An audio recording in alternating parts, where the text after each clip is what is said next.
Hello, welcome to Exotic Gardening with me, Yorkshire Kris, and this is the second episode in the series of Winter Diaries.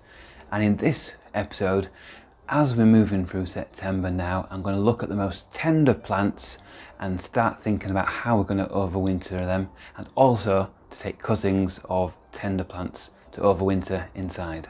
So we're here back in the greenhouse, and you may remember last time I built this bench, this workstation here, and I've moved up my sand bench, which is nicely leveled. I've topped it up with sand, and just as a reminder, in the middle of this sand we've got a heating cable that goes all the way around. That's plugged in. We've got a thermostat as well on the sand surface. We can monitor the temperature and it'll keep it in a certain range depending on how warm or cool I want it. And we've raised it up so we've got lots of storage underneath. So that's what happened in the first episode in this series, and we've done this so we have a nice place to overwinter plants and also to take cuttings and raise seedlings. And we'll move on to this a bit later in the video when we start taking cuttings. But first I want to talk to you about the plants that really need to come indoors in September, early October. And those are the very, very tender houseplants. So plants that want to grow all year round, that need lots of light, and more importantly, need to be kept warm. So we're not talking about plants that can deal with cool temperatures or the occasional frost. We're talking about plants that need to be well above 10 degrees all the time, ideally above 15 degrees. So an example is this banana plant here. So this is new to me this year, and it's going to be a bit of a challenge because I want this banana to actually grow edible fruits. And for that to happen, I've got to keep this in growth all year round. I've got to give it adequate heat. I've got to keep the humidity up, and I need to give it enough light as well. So this sort of plant, so the very tender bananas like this, and also things like anthuriums, tender house plants that you might have brought out for the summer, caladiums, things like that, that need those really warm or tropical temperatures, need to be brought in September, October, when, although we get beautiful daytime temperatures from time to time, night times will get cool. We've already seen a few mornings when the temperature's gone down into single figures. We've had 6-7 degrees on a couple of occasions, which is fine for some plants, and it will be fine for the tender plants if it happens just once or twice. They're not going to drop dead overnight if it goes less than 10-15 degrees, but it will slow down the growth, and eventually it will mean that they won't be happy enough to continue growing. So you want to keep them above at least 10-15 degrees at night. Temperatures you get in the house will be ideal for things like this Music Cavendish banana. So this at the moment is in the greenhouse, which is unheated at the moment, and it's still keeping temperatures above 15 degrees in the night time, and in the daytime it's still easily getting up into the 30s. So it's still nice and warm for this plant, but soon this will either have to be heated on a heat mat in the greenhouse with the air temperature kept nice and toasty as well. I'll have to spray it and give it adequate light, or, which is what I'm going to do, is move this to the house where I know the temperature will not drop really below 15 degrees even at night time. I'll put a light on it. I will probably even give it a bit of a heat mat as well, and we'll keep this growing all winter. And that is what you need to do with the most tender houseplants as well. But some things are even more fussy. So this banana, things like Musa Siam Ruby as well. So that is how we're going to treat this banana. I'll do another update or several updates over the next year or two following the progress of this particular banana plant, because fingers crossed we'll get it to flowering and fruit in size, and in an upcoming video hopefully we'll be eating the fruit from this banana, fingers crossed. But like I said, we're not just going to look at houseplants in this episode, we're going to also look at taking cuttings as well. So we've got a few different options. We can take cuttings, grow them in water, or root them in water. We can just put them on the bench, we can put them in the heated bench, on heat pad, something like that, just to give it that bottom heat to encourage roots. But as the days get shorter now, there's less chance for growth. So we've got to start sort of mid-September to get our cuttings of the most tender plants to get through winter. And the surefire way of always making sure you get some through the winter is of your tender plants is to take the cuttings and have them in the house on a windowsill so it's nice and warm all day and all night long. But you don't have to do that. You can use a heat bench, or in my case here, a big sandbox. So we're going to do that in this episode. Take lots of cuttings, put them in here, and I'll show you the thermostat and what temperature I'm going to use. And also down here we've got the hydropod, and this is a great way to get lots of cuttings to root really quickly. I've just turned it off at the moment so you can hear me. If I turn it on, you'll hear that trickling sound, because the way this works is water is sprayed constantly at the stems where the roots will form, and it means it's nice aerated, oxygenated water, high humidity, and it's heated as well, so it roots rapidly. So that is one way that I'll be getting some nice cuttings before we get into winter. So now let's take some cuttings, and we've got some ideal candidates here. We've got this wonderful Ericine, and we've got this Coleus or Solenstomum here, which I want to grow next year, but rather than buying new plants next year or trying to grow some from seed, which is impossible in terms of some of the hybrids anyway, I'm going to take cuttings. So it's as simple as getting some scissors, a sharp knife, or some sharp secateurs, cutting like this, and then what you want to do is remove the lower leaves. Just pull those off, and those little side shoots here as well. And then you want to have it so you've got a node, which is the area where the leaves form, and you've got a little bit of stem underneath, and the roots are going to form in and around this area. Now we don't want huge leaves here either, so you can either cut these off or you can cut them in half. I think I'm actually going to just cut these off like so, and that is an ideal cutting that we can put in some compost with perlite, or we can put straight into the hydropod.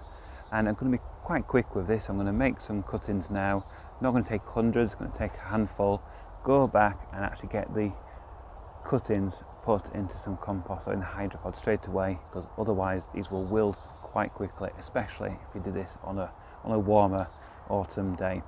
So got this one here, got this wonderful Solenstomum here, which is not flowering. You don't want to take cuttings from flowering stems. I'll just take a cutting like that. Just get that woodlouse off. Again, this will make an ideal cutting. Will hopefully root within a week's time. So the cuttings we just took from the garden, we're going to put into the hydropod. I'm just turning this off now so you can hear me better, and also so I don't get splashed in the face. So we've got a lid here. Just going to take that off. You can see the condensation inside, because yesterday I just took a few cuttings here, so we've got some Plectranthus cuttings already in. Here we've got lots of empty modules, empty cells, and that's where we're going to put the cuttings. So we've got this Ericine cutting first of all, which we've prepared already in the garden, and all we do is we take out one of these foam cells, and I've used these year after year. I think it's the third or fourth year I've used these, and we've got a little sort of cross in the middle, and all you do is get your cutting, and you want to slide that in, and you want probably about 3 to 5 centimeters, so a couple of inches underneath, making sure you've got that node area underneath as well. And that will just go in here. And in a minute I'll turn it on, but before I do that, I'm just going to lift this up so you can see what's happening underneath. So under here we've got a pool of water, we've got a heater which is kept above 20 degrees, we've got this spray arm that will spray water all over this area, and that will keep it really humid and allow roots to form on the cuttings as well, which I've started to do on the Plectranthus already. So that cutting doesn't sit in the water, it stays above the water, but in a very humid, aerated area. So that's one cutting. we've got this other cutting here. So I said it's important, especially with things like coleus, not to get flowering stems. So this one hasn't flowered and there's no flower bud at the top. But I still need to remove the lower leaves, so I'll just carefully do that. I'll snap them off. You can cut them off as well. So we don't need those. And then that is a beautiful cutting. I've checked it over as well. You don't want any green fly on here. Definitely don't take any cuttings with red spider mite. And again, that can just go in a cell like so. It takes a few seconds. Put it in there. Put the lid, let's get that lid, put that lid back on.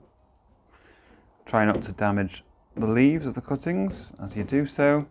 And then you've got a couple of vents at the top. So when the cuttings haven't formed, it's good to keep the vents closed.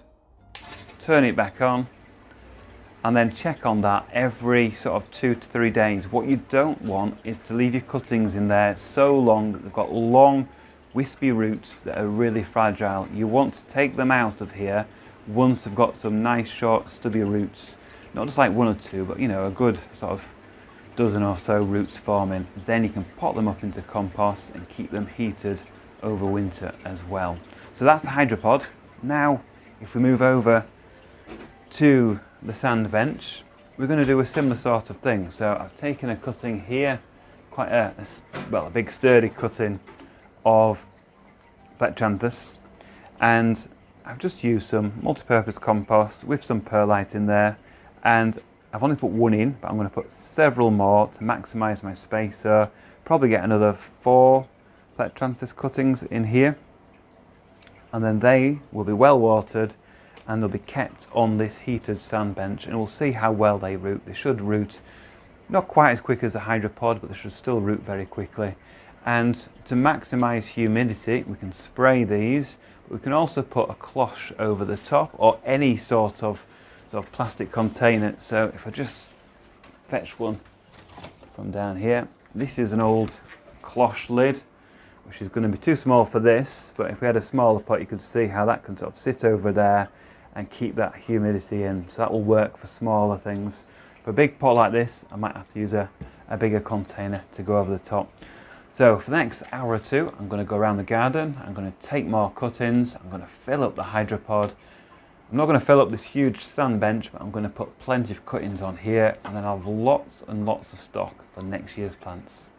So now I've struck a lot of cuttings. We've got the full hydropod propagator fully filled up now, so we used every single cell, and we've got a mixture here of the Plectranthus, the Iracine. We've even got begonias, we've got Begonia luxurians here as well. And these will stay in here, like I said, for a few days, and after maybe 5 days a week, I will check on these and see if we've got decent roots. If we have, they'll be potted up. It's not just these, I have done some in trays. So we've got similar cuttings. These are mainly coleus or Cylenstonum. Smaller cuttings in a seed tray, and they're on the heated sand bench, and then I'll put a lid over the top to keep the moisture in. I've watered them really well as well, so I'll just carefully put them over the top. Close the vents so I'll keep the moisture in, and it'll also mean the warmth will stay in that area as well.